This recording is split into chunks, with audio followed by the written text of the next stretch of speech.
श्री वल्लभाधीश की जय। श्री गोसाई जी परम दयाल की जय। श्री गोकुलनाथ जी महाराज की जय। श्री गुरुदेव की जय। सर्व वल्लभ कुल परिवार की जय। श्री आचार्य चरण की कृपा से अपने 25 श्लोक सर्वोत्तम जी के स्मरण हुए। श्री महाप्रभु जी के चरणों में बैठकर श्री गोसाई जी के चरणारविंद की कृपा से, श्री गोकुलनाथ जी महाराज के आशीर्वाद से और गुरुदेव की परिपूर्ण कृपा से थोड़ा थोड़ा रसपान करते हुए अपन रोज गिरिराज बाबा के चरणों में बैठते हैं। मुझे ऐसे लगता है कि होंगे जगत में बहुत सुख और आनंद, पर इस समय जो अपन जिस ब्रह्मांड के यहाँ बैठकर जिस आनंद का अनुभव कर रहे हैं, ये भी अद्वितीय है, ऐसा मुझे लगता है। क्योंकि जब तक श्री आचार्य चरण की कृपा ना हो, श्री ठाकुर जी की यमुना माँ की कृपा नहीं हो, तो अपन महाप्रभु जी के गुणगान नहीं कर सकते। श्री यदुनाथ जी महाराज ने अपने वचनामृतन में एक बात बताई थी। देखो, ठाकुर जी का स्वरूप ऐसा है कि जैसे जगत में कोई सम्राट होता है, सब जानते हैं उनको, उनके गुण जानते हैं, उनके पराक्रम को जानते हैं, सब उनका वर्णन करते हैं,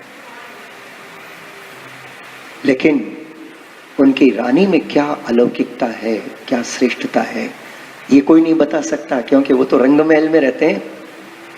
अब रंगमहल में रहने वाले जो राजा के परम प्रिय जो महारानी है, तो उनके गुण कौन बता सके कि राजा जिनको अपने रंगमहल में प्रवेश देवे, राजा की कृपा होवे और उनको विश्वास होवे, तो जब वो अपने रंगमहल में प्रवेश देते हैं, तब वहां की रसात्मक बातों का अपन दर्शन करते हैं और वहां फिर अपने को उनके अलौकिक गुणों का अनुभव होता है, स्वरूप का दर्शन होता है।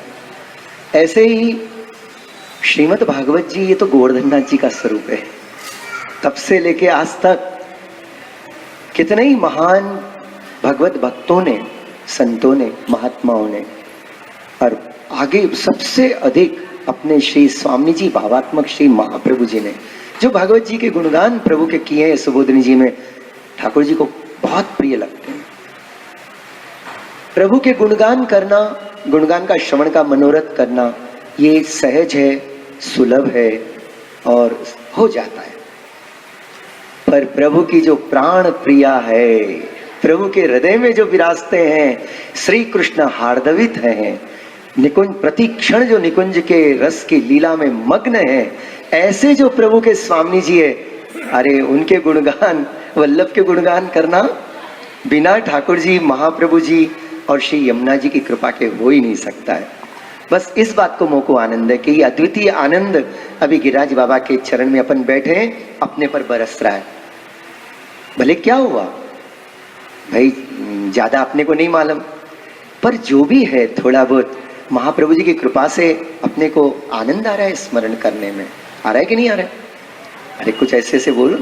मुझे गोविंदराज जी महोदय की बात याद आती है, देखो भाई, कुछ समझ में आवे, बात सही लगे तो ऐसे ऐसे करो, और अगर बरोबर नहीं समझ में आए तो कम से कम यूं करो तो मुझे समझ में तो आए।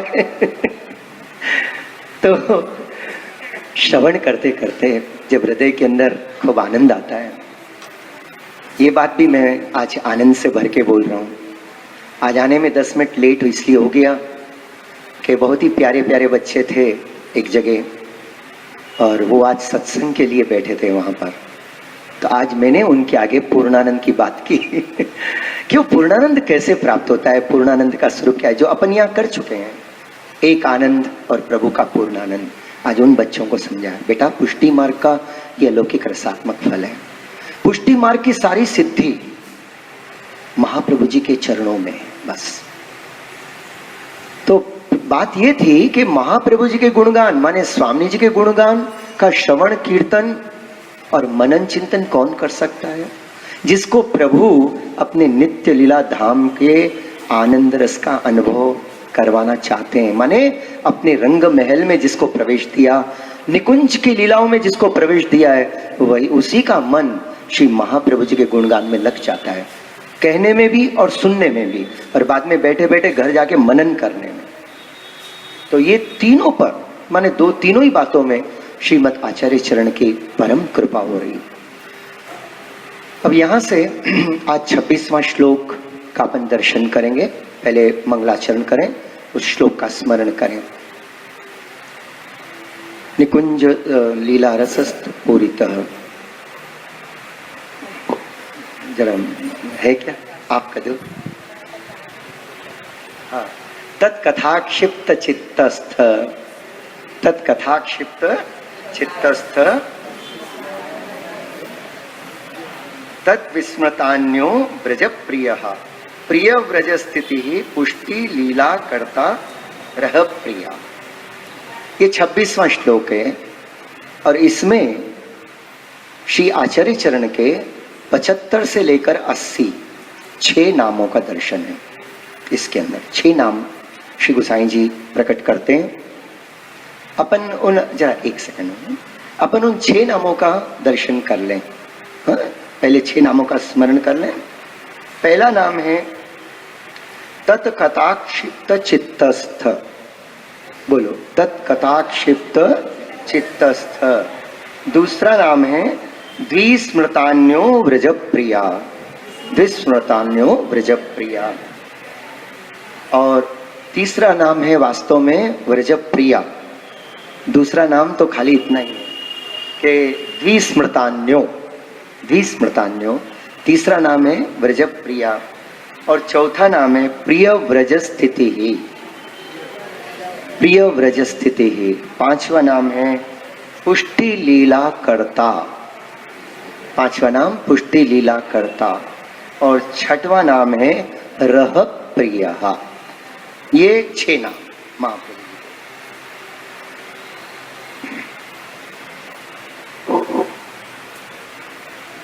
इसमें जो 75वां नाम है तत्कथाक्षिप्त चित्तस्थ, पहले इस नाम को अपन वंदन करें। तत् माने उस, किसको?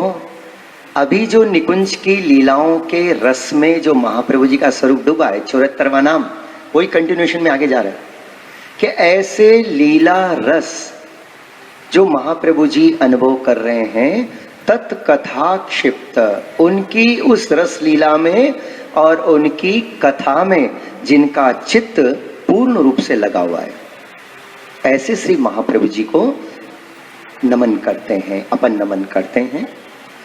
तत्कथा क्षिप्त, उनके कथाओं में माने उस रस की कथाओं में महाप्रभु जी का मन लगा हुआ है, चित्त लगा हुआ है, ऐसे श्री महाप्रभु जी को अपन यहाँ पर नमन करते हैं। ये नाम का एक बार 3 बार अपन नमन करें। तत्कथा क्षिप्त चित्तस्थाय नमः, तत्कथा क्षिप्त चित्तस्थाय नमः, तत्कथा क्षिप्त चित्तस्थाय नमः। अपने जिन लीला रस को और जिन प्रभु की लीलाओं के और उन आनंदों का जो प्रति क्षण महाप्रभु जी विविध प्रकार के कुंज और निकुंजों में जो रस का अनुभव कर रहे हैं, तो वो अनुभव महाप्रभु जी स्वयं भी कर रहे हैं और कथाओं के द्वारा प्रकट भी कर रहे हैं। ऐसे श्री महाप्रभु जी को मैं नमन करता हूँ। यहाँ एक बात अपन ये हृदय में ध्यान रखें कि जिन लीला रसों की बात चल रही है वो ऐसे हैं कि जाको वेद रटत, ब्रह्मा रटत, शंभु रटत, शेष रटत, नारद शुक व्यास रटत, पावत नहीं पाररी। माने पावत नहीं पाररी को क्या मतलब कि एक भी लीला का की एक रस बूंद का भी अनुभव नहीं। देखो मैं मन से ऐसे नहीं बोल रहा हूं, सत्य बात है। अपन जो राजभोग में कीर्तन करते हैं ना, कौन सा कीर्तन ठाकुर जी के सन्मुख करते हैं? आनंद आनंद सिंधु बढ़्यो हरितन में। वैसे तो प्रभु पूर्णानंद स्वरूप हैं, पूर्णानंद के सागर हैं, फिर भी उनके उन सागर में कई प्रकार की आनंद की लहरें और बढ़ने लग जाती हैं। जैसे पूर्णिमा के दिन समुद्र की लहरें बहुत ऊंचे ऊंचे उठने लग जाती है, बिना सुनामी के हो सुनामी में तो उठेंगे ही, काफी प्रेशर्स डेवलप होता है, लेकिन पूर्णिमा के दिन इतना आकर्षण होता है कि जो लहर रोज 4 फीट उठती है, पूर्णिमा के दिन वो 10 फीट ऊंची उठेगी। बस एक सहज प्रक्रिया है। इसी तरह ठाकुर जी के आनंद के सागर में आनंद की लहरें रहती हैं, पर वो आनंद उछालो मारे। कब मारता है? राधा मुख पूरण शशि निरखत उमग चल्यो ब्रज वृंदावन में आनंद सिंधु बढ़्यो हरितन में। इतरो क्यों यमुना उत गोपीना कछु एक लयो रसिकन के मन में। एक थोड़ा सा कुछ बूंदे जब प्रभु का आनंद प्रवाहित होने लगा आपके हृदय कमल से, तो वो पूरे आनंद रस उस आनंद रस को भक्तों ने ऐसे नहीं जाने दिया। आधा तो यमुना जी ने अपने हृदय में पधरा लिया।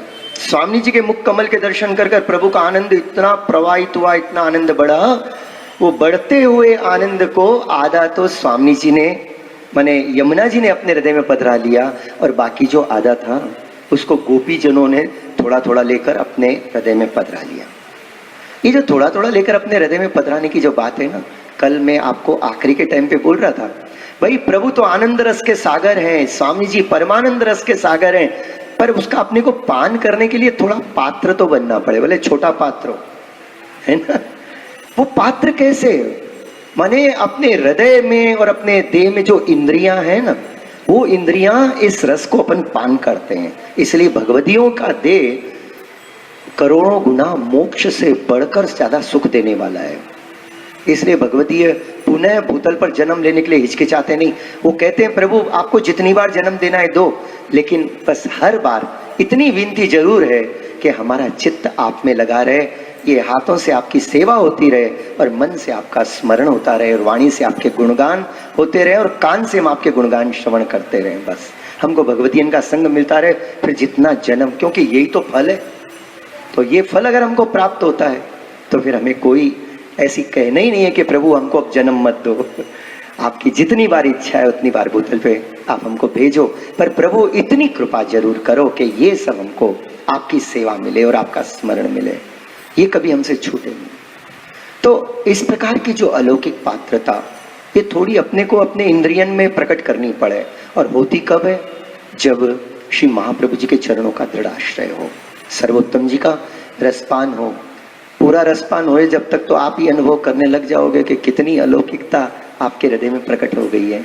सभी के हृदय में, जो सुने सबके हृदय में। हाँ, अब मैं भी देखूंगा मेरे हृदय में कितनी होती है। आपके आशीर्वाद से हो तो जाएगी थोड़ी बहुत, गिरिराज बाबा की कृपा और आप सब भगवदियों का आशीर्वाद, और स्विच आप लोगों के हाथ में हो, ऐसा कुछ नहीं है, जड़ है।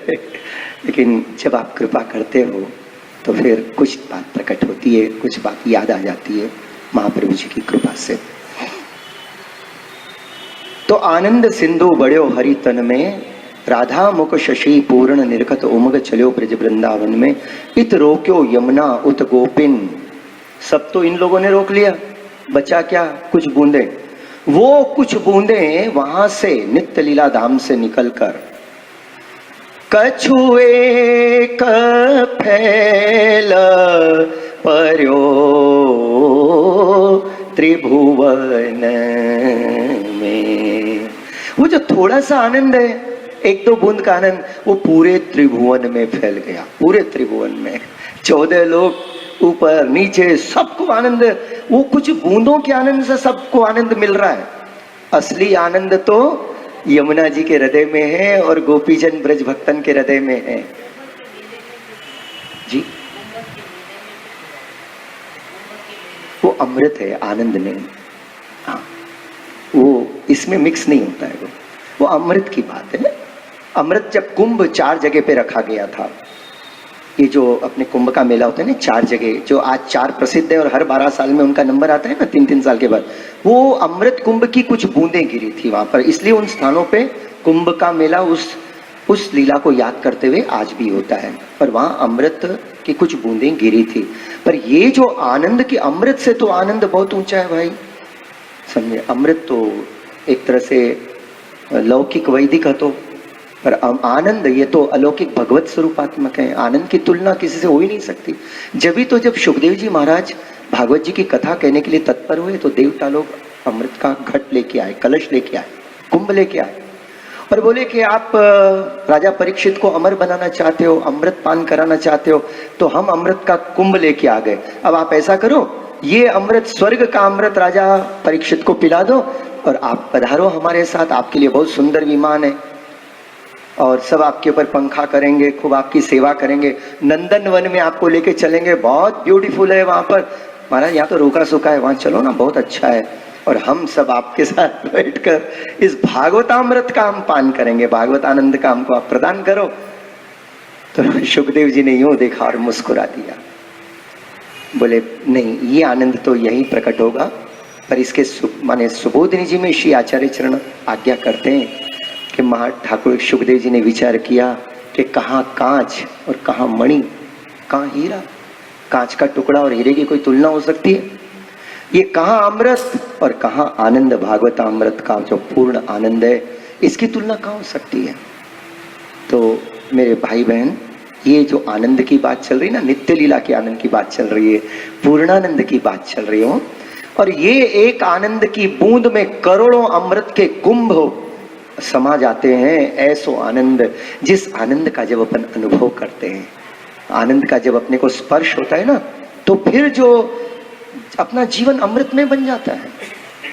अरे देह तो इसलिए छूटती है, भगवदियन की देह इसलिए छूटती है कि इस देह से ठाकुर जी को ज्यादा आनंद नहीं आवे, रास का सेवा का सुख देते हैं, पर जो प्रभु का पूर्णानंद का अनुभव करना है ना, तो अलौकिक ब्रज भक्तन की देह जो यमुना जी की कृपा से प्राप्त होती है, जब प्रभु को ऐसे हो जाता है कि नहीं, अब इनको तो पूर्णानंद का खूब रोज नित्य अनुभव कराना है, तब अपने को ये लौकिक देह छूट जाती है और अलौकिक देह की प्राप्ति होती है। और उसी समय वो लीला में, भगवदीय लीला में भाई, जिनका मन महाप्रभु जी के चरणों में, यमुना जी में या ठाकुर जी में या गिरिराज जी में, वो तो सीधे लीला में, उनका न 12वां होता है ना कोई 13वां होता है, वो करते रहते हैं उनके पीछे के लोग, लेकिन वो तो एक क्षण में, यहाँ देह छूटी के सीधे श्रीनाथ जी में, क्या वायुयान होगी वो क्या तेज गति होगी, एक क्षण में सीधे श्रीनाथ जी पहुंचते हैं, दंडवत करते हैं। वहां पर गुलाब खान जी पहुंच गए थे ना, यहाँ दे छूटी, वहां 2 दिन इंतजार किया, इनको पहुंचने में 2 दिन लग गए।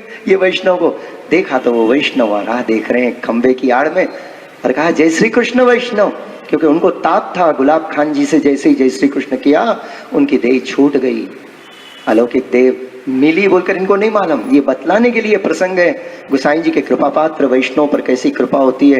और जब ये श्रीनाथ जी में पहुंचते हैं तो वहां खंबे की आड़ में वो वैष्णव इनको मिलते हैं। स्वरूप थोड़ा मिलता जुलता वैसा ही है, बाकी तो बहुत दिव्य तेज है, समझे। और अब तो वहां मिलने के बाद उन्होंने कहा वैष्णव जय श्री कृष्ण, और ये गए जाकर उनसे पूछा, अरे गुलाब खान जी आप यहाँ, गुलाबदास जी आप यहाँ? बोले भाई 2 दिन से यही हूँ तुम्हारी राह देख रहा हूँ कि तुम आओ तो तुमसे भगवत स्मरण करके जाऊं। तुम पधारे और मुझे गुसाई जी के कृपा याद दिलाई कि गुसाई जी तुमको याद करते हैं, और उस समय उनको ये बात याद आई, बस तो गुसाई जी को याद करते ही सीधे पहुंच गए लीला में, तो एक क्षण में पहुंच जाते हैं। तो जिस दिन ठाकुर जी की इच्छा हो कि उनको पूर्ण आनंद का रसामृत दान करना है, उस दिन ये अपनी भौतिक दे, अरे इतनी ज्यादा तो कोई ज्यादा तो श्रेष्ठ है नहीं। इससे तो यही श्रेष्ठ बात है जो अपन भगवत स्मरण करते हैं, सेवा करते हैं, बस यही उत्तम है। बाकी तो सब प्रॉब्लम ही प्रॉब्लम रहते हैं बहुत प्रॉब्लम रहते हैं। इस आदि, आजकल तो आदि व्याधि उपाधि और चिंताएं सब लगी रहती है। परंतु इस देह से जो अपन भगवत सेवा कर कर जो भगवत स्वरूप का और अपन गुणगान करते हैं, वही इसकी परम फल है जो इस देह को धारण कर कर अपन लाभ प्राप्त करते हैं। देखो महाप्रभु जी ने कितना बड़ा सुख अपने को प्रदान किया। जैसे कि जेजे ने बताया था कि समर्पण किसने किया, अपन ने किया कि ठाकुर जी ने किया। अरे वो सर्व समर्थ जगत को नाथ जगन्नाथ हमारे सामने असमर्थ होकर महाप्रभु जी ने एक बालक के रूप में हमारे घर में पधरा दिया। सारे जगत को माने अन्नदान करने वालों, पोषण देने वाले प्रभु को जब हम भोग धरें तब वो अरोकते हैं। सारे जगत को पोढ़ाने वाले प्रभु जब हम उनको पोढ़ाएं तब पोढ़ते हैं, और सारे जगत को जगाने वाले प्रभु को जब हम जगाएं तब वो जागते हैं, जब तक पोढ़े रहते हैं। आप जो अरोगाओ अरोगने को तैयार है। ठाकुर जी कभी शिकायत नहीं करते हैं। एक दिन क्या महाप्रभु जी को वचन दे दिया कि आज से मैं इसको अपना मानूंगा और कभी इसको त्याग नहीं करूंगा। एक बात भी है खास, पर महाप्रभु जी के वचनों में आज्ञा अनुसार अपने को जीवन जीना चाहिए, तो फिर कोई डर की बात नहीं है। बेफाम जीवन जिया, बहिर्मुख हो गए, प्रभु को भूल गए, अब फिर तो भाई अब महाप्रभु जी जाने और क्या होता है क्या नहीं होता है, उसकी तो क्या वर्णन खोवे। महाप्रभु जी ने एक ही बात कही, उसके अलौकिक देह और चित्त को काल भक्षण कर जाएगा। अब भक्षण करने के बाद क्या होता है, फिर भटकते रहोगे इधर उधर। अगर लीला में पहुंच भी गए ना, तो वहां झाड़ पर एक पक्षी बन के भी बैठे रहे तो ठाकुर जी के रास के दर्शन नहीं हुए। ठाकुर जी जो रास करते हैं वो दर्शन नहीं होते, लेकिन ऐसा लगता है कुछ हो रहा है यहाँ पर। क्योंकि जो ब्रजभक्त ने आभूषण पहने, वो आभूषण नृत्य आदि करते समय उनके सुंदर मधुर झनकार होती है, तब उनको लगता है कुछ हो रहा है, यहाँ कुछ आवाज आ रही है। अब इतनी ऊपर पहुंचने के बाद खाली आवाज ही सुनाई दे और स्वरूप के दर्शन ना हो, और वो स्वरूप अपनों हाथ पकड़कर अपने को हृदय से नहीं लगाए, तो वहां जाकर भी तो अपन फेल हो रहे ना। क्यों इतनी वेट कराए, यहीं से तैयारी कर ले। बस हमेशा उन प्रभु को अपने हृदय से लगा के रखना। अगर यूं देखा जाए, वैष्णव विचार करो कि पुष्टि मार्ग में सुख किसको ज्यादा है, सुख किसे ज्यादा है, ठाकुर जी को कि अपने को। जैसे प्रभु के दर्शन करने जाते अपन, दर्शन खुलते, अपन किसके दर्शन करते हैं, प्रभु के मुख कमल के, है ना। मुख कमल पे दृष्टि जाए, प्रभु का मुखारविंद कैसा है, कोटि कंदर्प लावण्य में करोड़ों कामदेव का सौंदर्य जिनके मुख के ऊपर प्रकट हो रहा है, ऐसे सुंदर प्रभु के अपन दर्शन करते हैं। नेचुरली अपने को खुशी होती है और अपन अपने सब दुखों को भूल जाते हैं। ये तो हुई अपनी बात। अपन जब प्रभु के दर्शन करें तो कोटि कंदर्प लावण्य में प्रभु के सुंदर मुख कमल के दर्शन कर रहे हैं, नयन कमल के दर्शन कर रहे हैं। और प्रभु जब अपने मुख के दर्शन करते हैं, अपना मुख कैसा, अपना थोबड़ा कैसा है चढ़ा हुआ, चिंताओं से ग्रस्त, आंखों में मांगनिया, ये सारे अपने इन भावों को भरकर थोड़ी देर के लिए आते हैं ठाकुर जी के सामने, तो भी ठाकुर जी बोलते हैं वेरी गुड, तू आ गया, मैं तेरी राह देख रहा था। अब बताओ कि सुख अपने को है या ठाकुर जी को है, ज्यादा सुख किसको है पुष्टि मार्ग में, अपने को है। अपन ठाकुर जी के नयन कमल के दर्शन करते हैं, अपने तीनों प्रकार के तापों का नाश हो जाता है। ऐसे अलौकिक नयन है महाप्रभु जी के, नयन विशालम दुख हरम। महाप्रभु जी कहते हैं प्रभु अपने नयनों से सब भक्तों के दुखों को मिटा देते हैं। अरे भगवान, जब अपने नयनों को देखते हैं तो कोई ना कोई नई मांग लेकर ही अपन प्रभु के सामने जाते हैं कि प्रभु ये मांग, अब प्रभु आपको नहीं बोलूं तो किसको बोलूं, बहुत दिन हो गए, मेरा बिजनेस बरोबर नहीं चलता है। अब प्रभु हे गिरिराज बाबा, ये नारियल आपको रख रहा हूं, जरा आपको याद रहे। प्रभु बहुत दिन हो गए, मेरे बेटे के लिए एक अच्छी कन्या देख रहा हूं पर कहीं जम नहीं रहा है, मेरी बेटी के लिए मैं घर ढूंढ रहा हूं पर कहीं मिल नहीं रहा है। प्रभु अब आप ही हो, कुछ करो। हर कोई तरह तरह की, प्रभु मेरे वहां पे मैंने फाइल लगाई है, आज पेशी है, जो भी अब बोलो कि ठाकुर जी के नयन में अमृत है, आनंद है, और कमल नयन के दर्शन कर कर अपना मन प्रफुल्लित होता है, और अपने नयनों में क्या है? कोई ना कोई कटोरा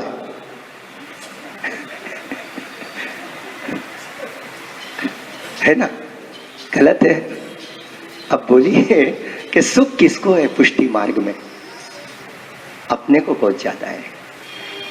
और ये ऐसो अलौकिक मार्ग महाप्रभु जी ने प्रकट किया है कि ठाकुर जी को, जो ठाकुर जी नित्य लीला के निकुंज में कोटान कोटि अलौकिक पुष्पों की सुगंध में रहते हैं, और वो प्रभु को अपन अपने घरों में जब पधराते हैं, नो डाउट ठाकुर जी उसको ब्रजमान के रहते हैं, लेकिन अपने को भी मालूम है कि अपने घर कितने श्रेष्ठ हैं, वो जगहें कितनी श्रेष्ठ है, और प्रभु को क्या टेव है, कहाँ रहने की टेव है। लेकिन प्रभु ने कभी अपने से नहीं कहा कि मैं तो वहां रहता हूं, अरे मेरा मन तो यहां लगता नहीं। कभी कहा प्रभु ने ऐसा? प्रभु तो उसी को ही ब्रज मान लेते हैं जहां अपन प्रभु को पधराते हैं, उसी को ब्रज मानते हैं और ऐसे विचारते हैं मैं तो ब्रज में हूं। प्रत्येक वैष्णव का घर ठाकुर जी को अपना घर लगता है। अब मान लो अपन जाते हैं प्रभु के पास उन नयनों से और उन मन के हृदय की आशाओं को लेकर और कामनाओं को लेकर। अब प्रभु को तो अपनी बात सुननी पड़ती है कि नहीं? वैसे अपने बच्चे सुनते कि नहीं सुनते पता नहीं, अपना पति भी अपनी बात सुने कि नहीं सुने, प्रभु को तो सुनना ही पड़ता है। आप जो कहो सुनना पड़ता है। अब बोलो बंधन में वो है कि तुम हो। आए आनंद से कुछ कह दिया, अरे प्रभु जरा देख लेना, मैं तो जा रहा हूं, जरा पीछे से आप सब संभाल लेना, वो मेरा कार्य है ना, जरा आप देख लेना। ठाकुर जी कहते हैं जो ओके ओके बॉस। अरे अपन है ना, कोई अपने पास मांगने आए, अगर इच्छा नहीं है तो मना भी कर दें उसको, है तू जा, अभी नहीं, हमसे नहीं होता, हम नहीं करेंगे। लेकिन ठाकुर जी मजबूर हैं, ठाकुर जी कभी बोल नहीं सकते आपको कि जा तू। ठाकुर जी को सुनना ही पड़ता है, क्योंकि जितनी देर खड़े रह के जो भी बोलोगे ठाकुर जी को सुनना ही पड़ेगा। अरे ऐसी अपनी कौन सी बातें हैं? अगर भगवत संबंधी बात के अलावा जो अपन बात करते हैं तो उसमें प्रभु को क्या सुख मिलता है बोलो? लेकिन कितने कृपालु, कितने दयालु हैं, कितने महाकारुणिक हैं। प्रभु अपनी कोई कमी को नहीं देखते, अपने प्रभु अपने स्वभाव को नहीं देखते। प्रभु महाप्रभु जी की बात याद करते हैं, देखो प्रभु ये तो प्रपंचासक्त है, लेकिन अब आपको इसको अपने में आसक्त करना है। अब मैं देखना चाहता हूं वो जो आप में अलौकिक गुण है ना, उसका पूरा प्रभाव इस भक्त पे कर देना और इसका पूरा मन अपने में आसक्त कर लेना। अब ये तो ठाकुर जी की और अपनी, हालांकि प्रभु अपने पति हैं, पर वो पति कैसा? आज का पति, पत्नी बोले उठ तो उठता है, बैठ बोले तो बैठता है। ठाकुर जी को घर जमाई बना दिया अपन ने।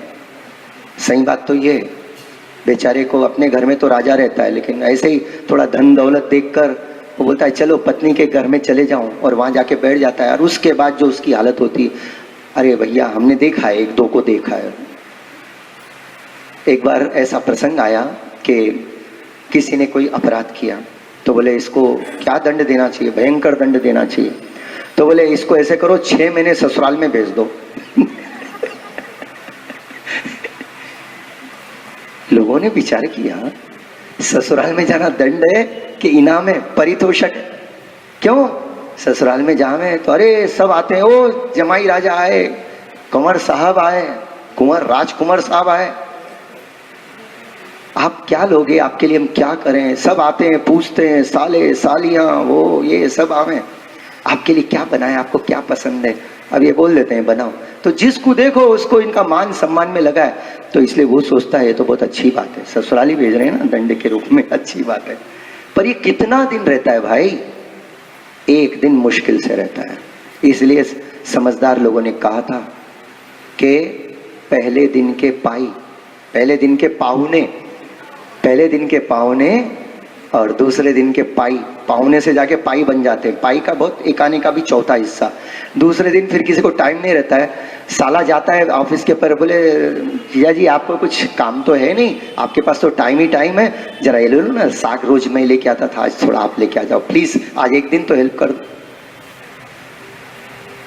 तो सोचता है चलो कर दो, बस चालू हो जाता है। अरे 4 काम 4 बेटे करते थे, वो चारों कामों को अब बेचारे इसको एक को करना पड़ता है। और वो कहते हैं कि जीजा जी वो ऐसा है, हमको जरा आज जल्दी जाना है, तो भाभी जी भी कहती है हमको भी जाना है, जरा आज मेरे रूम को सफाई कर देना। ऐसा होता है। इसीलिए तो कहा था भगवान और कोई दंड दे पर किसी के घर का जमाई नहीं बनना पड़े। घर जमाई नहीं बनना, आप अपने ढंग से रहो, खाओ पियो, खूब आनंद से रहो, समझे, अपने उसके अंदर वो अच्छा है। बस एक दिन के लिए या आधे दिन के लिए जाओ, प्रेम से सबसे मिलो, जीवन भर आपका मान सम्मान ऐसे ही रहेगा। वो भी जानते हैं आया है ना एक दिन के लिए, लूट पूरा उड़ेल दो ना, जितना मान सम्मान उड़ेला फिर कल थोड़ी रहने वाला है, चले जाएगा अपने घर। रोज रोज की मुसीबत थोड़ी रहेगी। जानते हो कुछ लोगों ने जमाई को 10वां ग्रह माना। बोले 9 ग्रह तो होते हैं, ये 10वां ग्रह। अब पता नहीं किनका क्या अनुभव है, समझे, ऐसा 10वां ग्रह मानते हैं। बोले वो 9 ग्रह की तो शांति हो जाती है, उनके तो मंत्र आती है, पर ये न जाने कब रूठ जाए, इसको मनाना तो बहुत मुश्किल होता है। ऐसे इन जमाई लोगों की कुछ कहानियां हैं।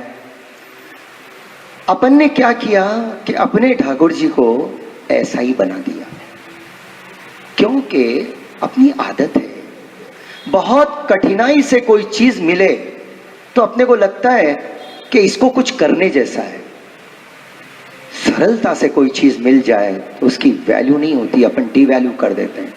आज अगर जब ये तो सुनने को ऐसा सुनते हैं, शिव जी ने तपस्या की और शिव जी चाहते हैं, वो चाहते हैं, कितने बार सुना, पर कभी फील नहीं करते हैं, ऐसा एक्सपीरियंस नहीं होता है। इतने दुर्लभ है अपने प्रभु, हमारे नेत्रों के विषय बने। अरे क्यों बने? महाप्रभु जी ने कहा कि इसके नेत्र से कभी दूर मत जाना। किस महाप्रभु जी की कृपा से, महाप्रभु जी के इस प्रेम भरे अनुनय विनय से ठाकुर जी आज अपने को इतना सुख देते हैं। प्रभु विचारते हैं ये बेचारो अगर मेरे पास आएगो, हवेलीन में आएगो, तो इसको मेरी सेवा का सुख नहीं मिलेगा। तो प्रभु ने कहा महाप्रभु जी से, भले आप इसके घर में पधरा दो, ये जैसे रखेगा मैं रह जाऊंगा। और आप विचार करो अपन कितना प्रभु के सुख का विचार करते हैं। हाँ, अपन तो 1 घंटा 1.5 घंटा जरूर ठाकुर जी को रखते हैं। ठाकुर जी तो उम्र कैदी की तरह उसी जगह रहता है कि नहीं प्रशांत भाई? जब जाए तब प्रभु यस मैं यही हूं बोल के प्रभु को प्रेजेंस देनी पड़ती है। और अपन तो जब मन में आए तब न जाने कहां, कितनी पार्टियों में, कितनी जगह घूमने फिरने, मन को प्रसन्न करने के लिए अपन चले जाते हैं। जाते जाते ये याद भी नहीं रहता है कि अपने को चाहने वाला, अपना प्राण प्रियतम, अपने प्राण जीवन सर्वस्व, जो महाप्रभु जी ने कहा था ये मेरे प्राण जीवन सर्वस्व प्रभु तुमको करोड़ों गुना आनंद देने वाले हैं, बस नेकी भांति सो इनकी सेवा करियो। सेवा तो करने लगे पर वो नेकी भांति न जाने कहाँ चले गई। वो नेकी भांति क्या है भाई, वो अपने को महाप्रभु जी की कृपा से ही पता चलेगा। वो नेकी भांति माने खूब प्रेम से। और इसीलिए महाप्रभु जी ने बताया कि यमुनाष्टक को प्रेम से करो तो भवति वही मुकुंदे रति, और तब प्रभु को सुख मिलता है। ऐसो अलौकिक मार्ग श्री आचार्य चरण ने प्रकट कियो है। महाप्रभु जी का मन तो सदा निकुंज में ही रहता है। आज तो पहले की बात, पहले के श्लोकन को याद करने में ही समय हो गयो, पर अपन एक नाम का स्मरण करें, 1 या 2 नाम को। पर ये मैं इसलिए आपको बता रहा हूं, कल मैंने एक बात बताई थी कि ठाकुर जी तो रस के सागर हैं, आनंद के सागर हैं, कृपा के सागर हैं, पर पधराए कैसे? बरसात बहुत हो रही है, पर कोई अगर पात्र हो, देखो कोई पात्र हो तो पात्र भले जितना हो उतनी तो बरसात का पानी उसमें भी आ जाएगा, पर शर्त एक ही है, वो सीधा होना चाहिए, उल्टा नहीं होना चाहिए। आपके पास घड़ा है, घड़ा रख दो, घड़ा भर जाएगा। ग्लास है, ग्लास रख दो। भगोना है, भगोना रख दो, सब भर जाएंगे, क्योंकि बरसात हो रही है। ऐसे ही प्रभु के कृपा की, आनंद की बरसात हो रही है, पर अपने को अपने पात्र जो भी हैं सीधे रखने हैं। वो सीधे रखने क्या है मालूम है? पूरा शिक्षा पत्र। शिक्षा पत्र में जो हरिराय चरण महाप्रभु जी आज्ञा करते हैं, सदोद्विग्न मनः कृष्ण दर्शने क्लिष्ट मानसा निरुद्ध वचनो वाक्यम आवश्यकम उदाहरण और नित्यम भावे नित्यम लीला। आप पूरा डिजाइनिंग कर देते हैं पुष्टि मार्गीय भक्त का जीवन का स्वरूप क्या है, कैसे रहना चाहिए। प्रभु के साथ संबंध करने के बाद प्रभु से ब्रह्म संबंध लेने के बाद अपने को महाप्रभु जी स्वयं आचरण में लाकर ये बात बता रहे हैं। कल अपन ने देखा, हाँ, तो ये बात आप मानने को तैयार हो ना कि पुष्टि मार्ग में परिपूर्ण पूर्णानंद प्रभु के विराजने के बावजूद सुख अपने को ज्यादा है। अपनी कोई बात ऐसी नहीं है जिससे प्रभु को ज्यादा सुख मिलता हो। हाँ, अब महाप्रभु जी के चरण कमल को हृदय में पधरा लिया, यमुना जी को पधरा लिया और महाप्रभु जी की आज्ञा को यथाशक्ति समझकर पालन करना चालू कर दिए तो जरूर ठाकुर जी को बहुत सुख मिलता है। जिस दिन करेंगे या कर रहे हैं तो बहुत सुख मिलता है, नहीं तो बस ठाकुर जी तो विराजमान है। अब ठाकुर जी को ऐसे ही अपने को विराजमान नहीं रखना हो, प्रभु के मन में ये आनंद सब प्रफुल्लित हो जाए, प्रकट हो जाए, प्रभु को लगे कि मैं या को नित्य लीला धाम में अलौकिक अपना स्वरूपानंद दूं, उसके पहले यहीं पर इसको सब अनुभव कराने लग जाऊं। इसके लिए अपने को 84-200 वैष्णव के चरणों में हमेशा मस्तक रखना चाहिए। उनके वो जो दास हैं महाप्रभु जी गोसाई जी के, दासानुदास बनकर इस मार्ग में रहना है। दासानुदास का मतलब क्या है कि महाप्रभु जी के जो दास हैं, नहीं, दास कौन है? ब्रजभक्त है, गोपीजन है, साक्षात गोपीजन है, ब्रजभक्त है। ठाकुर जी के दास ब्रजभक्त, उनका अनुकरण करने वाले माने महाप्रभु जी ने जैसे बताया 84-252 वैष्णव, तो दास अनुदास कौन हुए? 84-252 वैष्णव।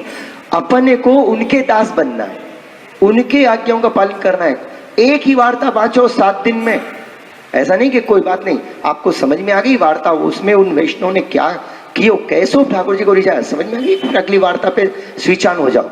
और अदरवाइज कोई एक वार्ता चल रही है सेठ पुरुषोत्तम दास जी की, तो सेठ पुरुषोत्तम दास जी की वार्ता भले 2, 4, 5, 10 बार बांचे, उन भगवती का रोज स्मरण करें, करना चाहिए। मैं रोज आपसे जय श्री कृष्ण करता हूं कि नहीं? बोर थोड़ी होता हूं रोज ऐसे आपसे सबसे भगवत स्मरण करके आनंद आता है। अरे देखो प्रभु के रसिक जन आ गए, प्रभु की रस वार्ता का आनंद लेने के लिए पधारे, इसलिए आदर से आपको मैं भगवत स्मरण करता हूँ, रोज आपको वंदन करूं, आपके हृदय में विराजमान ठाकुर जी को या कारण सो, क्योंकि आप आनंद प्रकट करता हो, आनंद को प्रकाशित करते हो, ग्रहण करते हो, धारण करते हो, ये बात है मुख्य रूप से।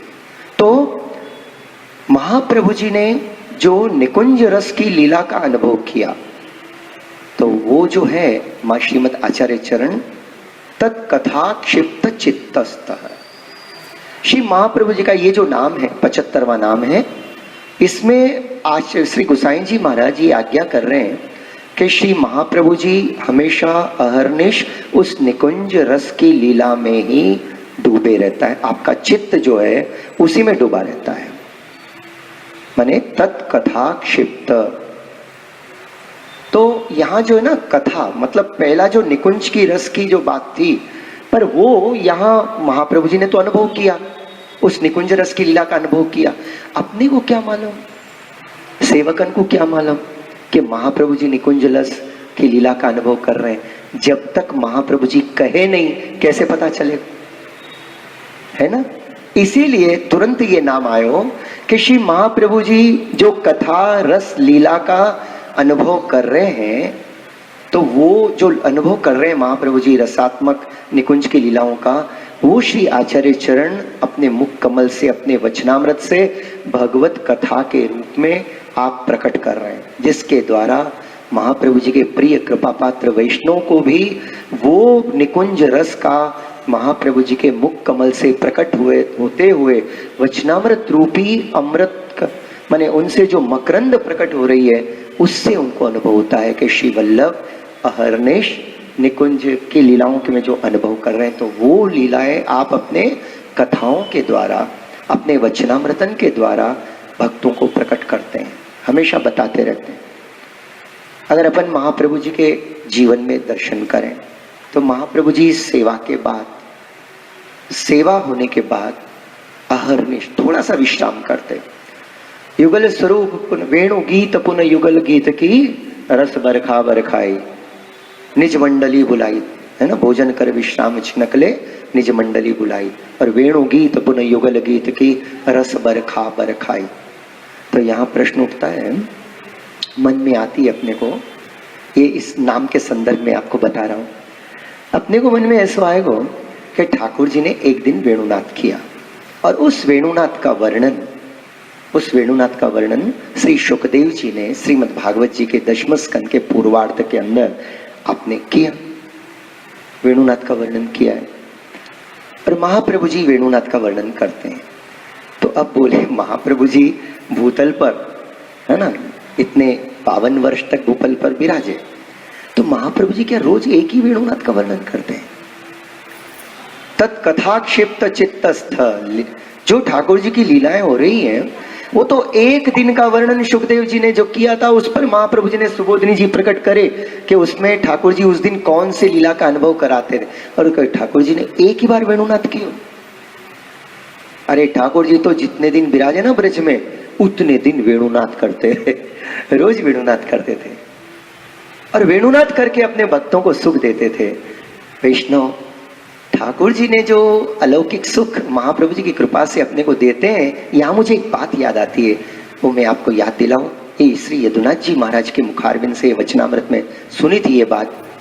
आपने कहा कि जो यशोदा जी ने अपने पुष्टि मार्ग में, प्रेम के मार्ग में जो सुख लिया है, आज के वैष्णव उनसे कई गुना ज्यादा सुख प्राप्त करने के अधिकारी हुए। बोले वो कैसे? तो देखो ठाकुर जी कितने दिन विराजे ब्रज में?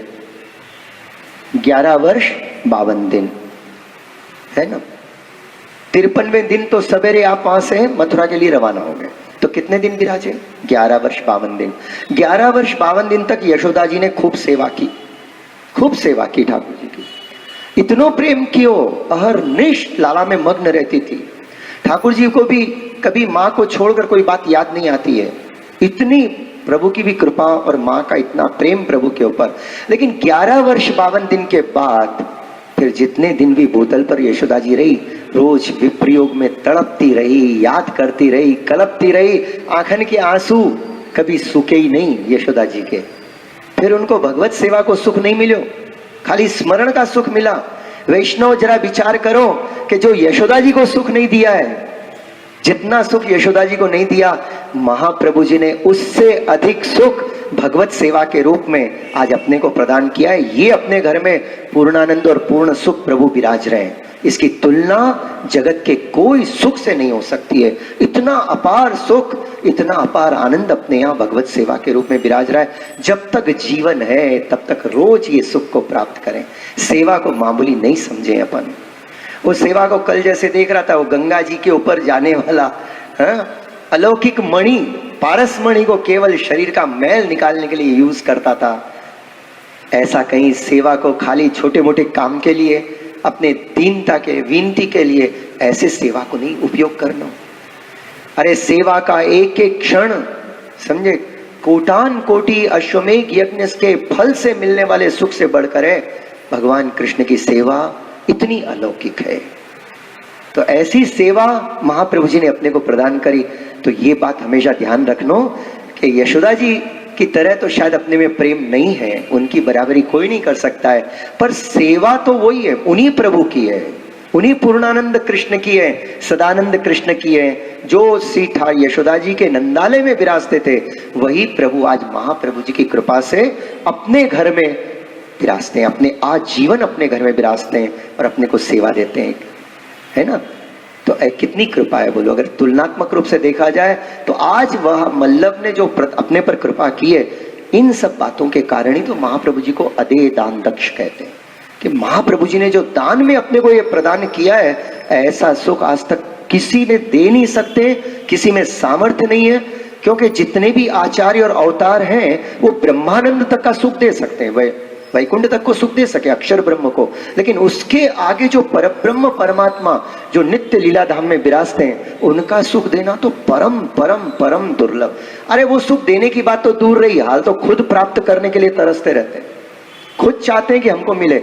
जब भी तो मैंने कहा था इस कीर्तन के अंदर के इत रोक्यो यमुना उत गोपिन कछु एक फैल पर्यो त्रिभुवन में। आगे बात आएगी कि मंद मंद अवगाहत, थोड़ा थोड़ा भक्त महाप्रभु जी गोसाई जी के सेवक इसका अवगाहन करते रहते हैं। वो भी रस सबको नहीं मिला। ना परस्यो कर्मठ और ज्ञानी अटक रहो रसिकन के मन में, अटक रहो रसिकन के मन में। अरे वो रस भी जो थोड़ा सा 2-4 बूंदे प्रकट हुआ, असली पूर्णानंद का असली शुद्ध रस वो हर एक नहीं प्राप्त कर सके, खाली उसकी हवा से उनको आनंद मिलता था। असली आनंद तो आप जैसे रसिक भक्तजन ने उनको अनुभव किया है। अष्ट सखाओं की कृपा से आज अपन उसका अनुभव करते हैं। ये सुख तो प्रभु अपने को प्रदान करते हैं। ऐसा अलौकिक सेवा को मार्ग जो महाप्रभु जी ने प्रकट किया।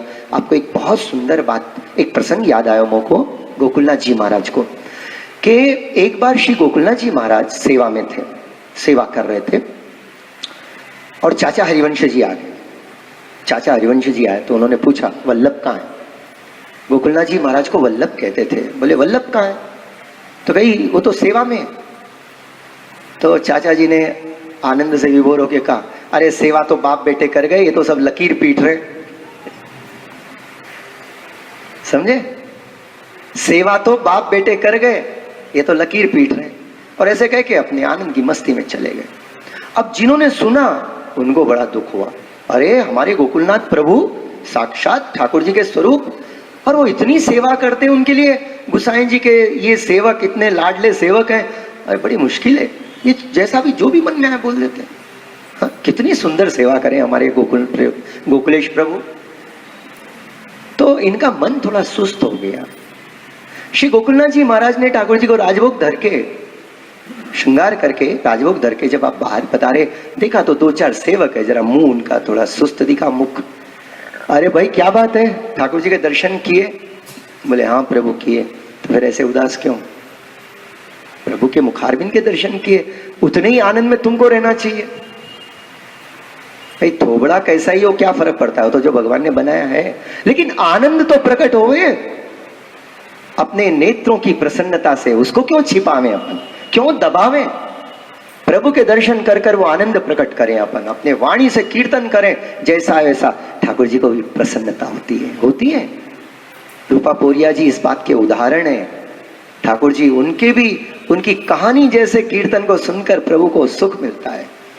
जहां गोविंद स्वामी जी के कीर्तन सुनकर प्रभु भाव विभोर हो जाते हैं, वहां रूपा पोरिया जी के कीर्तन सुनकर भी प्रभु बड़े प्रसन्न होते हैं। ऐसे मत समझियो कि रूपा पोरिया कोई साधारण है, उनको ठाकुर जी बहुत अनुभव कराते हैं। मैं इस संदर्भ में तुलना नहीं कर रहा हूं, उनका करोड़वांश भी अपन नहीं है। रूपा पोरिया जी के चरणों में अपन साष्टांग कोटि बार दंडवत करें, उनकी थोड़ी कृपा दृष्टि हो जाए ना, थोड़ा सा अपने को भी रस आ जाए। तुलना तो हो ही नहीं सकती है अष्ट सखान के द्वारा और इन 84-252 वैष्णव की। इनके तो वंदन ही वंदन करो सदा, इनकी चरण रज को वंदन करें तो थोड़ी सी अपने में वो भक्ति रस प्रकट हुए। जैसे उद्धव जी, ज्ञानी उद्धव जी जब ब्रज में आए तो ज्ञान देने के लिए आए थे, परंतु जब ब्रज भक्तों का संग किया तो ज्ञान न जाने उनके प्रेम के सागर में कहां बह गया। और उन्होंने ब्रज भक्तों से विनती करी, ठाकुर जी से विनती करी कि अगर प्रभु आप प्रसन्न हो तो हम मुझे इस ब्रज में कहीं कोई छोटी सी लता, औषधि, गुल्म कुछ भी बना देना, ताकि ब्रजभक्त आते जाते रहें, उनके चरण कमल की रज, जो आपके प्रेम में भरे हुए उनके चरण कमल की रज प्रभु वो मेरे मस्तक पर गिरे। और जब उनकी प्रेमाभिषेक, जब प्रेम से भरे हुए हृदय की ये चरण रज जब मेरे मस्तक पे आएगी तो फिर मेरा भी हृदय, हम लोगों का भी हृदय प्रभु थोड़े बहुत आपके प्रेम को अनुभव कर पाएगा। इसीलिए इस मार्ग में भगवदियों के संग की बहुत आवश्यकता है। भगवदियों के संग से ही प्रभु का रंग लगता है।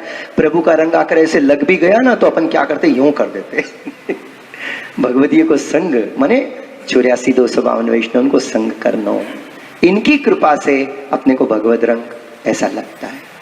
क्या इस मार्ग की एक एक बात देखो भाई, कीमती है, अनमोल है। इसलिए मैं कहा उसकी तरह वो मणि की तरह खाली शरीर का मैल निकालने के लिए पुष्टि मार्ग में आकर ठाकुर जी की सेवा और स्मरण करने का इतना सा नहीं करना, प्रभु मेरा ये काम हो जाए वो कर, प्रभु कुछ होए कि ना हो, अब सब तो आपके चरणों में समर्पित कर दिया। न ये देह मेरी है, न इंद्रियां मेरी है, न कोई प्राण मेरे है, न कोई अंतःकरण मेरा है, प्रभु ये सब और मेरा पूरा परिवार आपका है। अब आपको जो करना है करो, बस प्रभु इतना ही है, मेरा मन सदा आपके चरणों में लगा रहे। ता मन मनस कहा, बस मेरा मन सदा आपके चरणों में लगा रहे, आपकी याद आती रहे, आपके गुणगान, बस गुणगान में और आपकी कथाओं में मेरा मन लगा रहे। तत्कथा क्षिप्त चित्त, ऐसे प्रभु की अलौकिक अलौकिक रसात्मक बातों को अगर महाप्रभु जी नहीं बतावें, कथा के द्वारा नहीं बतावें, तो किसी को पता ही नहीं चले। तो महाप्रभु जी जो स्वरूपानंद का, निकुंज के प्रत्येक क्षण की लीला का जो अनुभव करते हैं, अनुभव भी करते हैं, और साथ ही साथ वो अनुभव अपने कथन के द्वारा, माने कथान के द्वारा, कथाओं के द्वारा, वचनामृत के द्वारा रस वर्षा भी करते हैं। महाप्रभु जी ऐसी रस वर्षा करते हैं कि भक्तों को, जो महाप्रभु जी के वचनामृत का श्रवण करते हैं, उन भक्तों को जो महाप्रभु जी ठाकुर जी की लीलाओं का अनुभव कर रहे, तो भक्तों को भी उन्हीं लीलाओं का अनुभव होने लग जाता है। और इसका प्रमाण तो अपने पूरे वार्ता जी भरे पड़े हैं, पूरी वार्ता जी भरी पड़ी है। कुम्मन दास जी को जब महाप्रभु जी के सेवक हुए और जब दूसरे दिन वो ठाकुर जी के दर्शन करने के लिए जब आए, तो आते के साथ ही महाप्रभु जी की कृपा हुई और उनको निकुंज लीला के दर्शन हुए। महाप्रभु जी ने रात में सुबोधिनी जी में कुछ वचनामृत किए, कुम्मन दास जी ने वो श्रवण किया, और सवेरे महाप्रभु जी के वचनामृतों का प्रभाव था कि कुम्मन दास जी आए तब केवल श्रीनाथ जी के दर्शन नहीं हुए, पर श्रीनाथ जी उस समय जो लीला कर रहे थे वो लीला समेत दर्शन हुए। और कुम्मन दास जी ने कहा, सांझ के सांचे बोल तिहारे।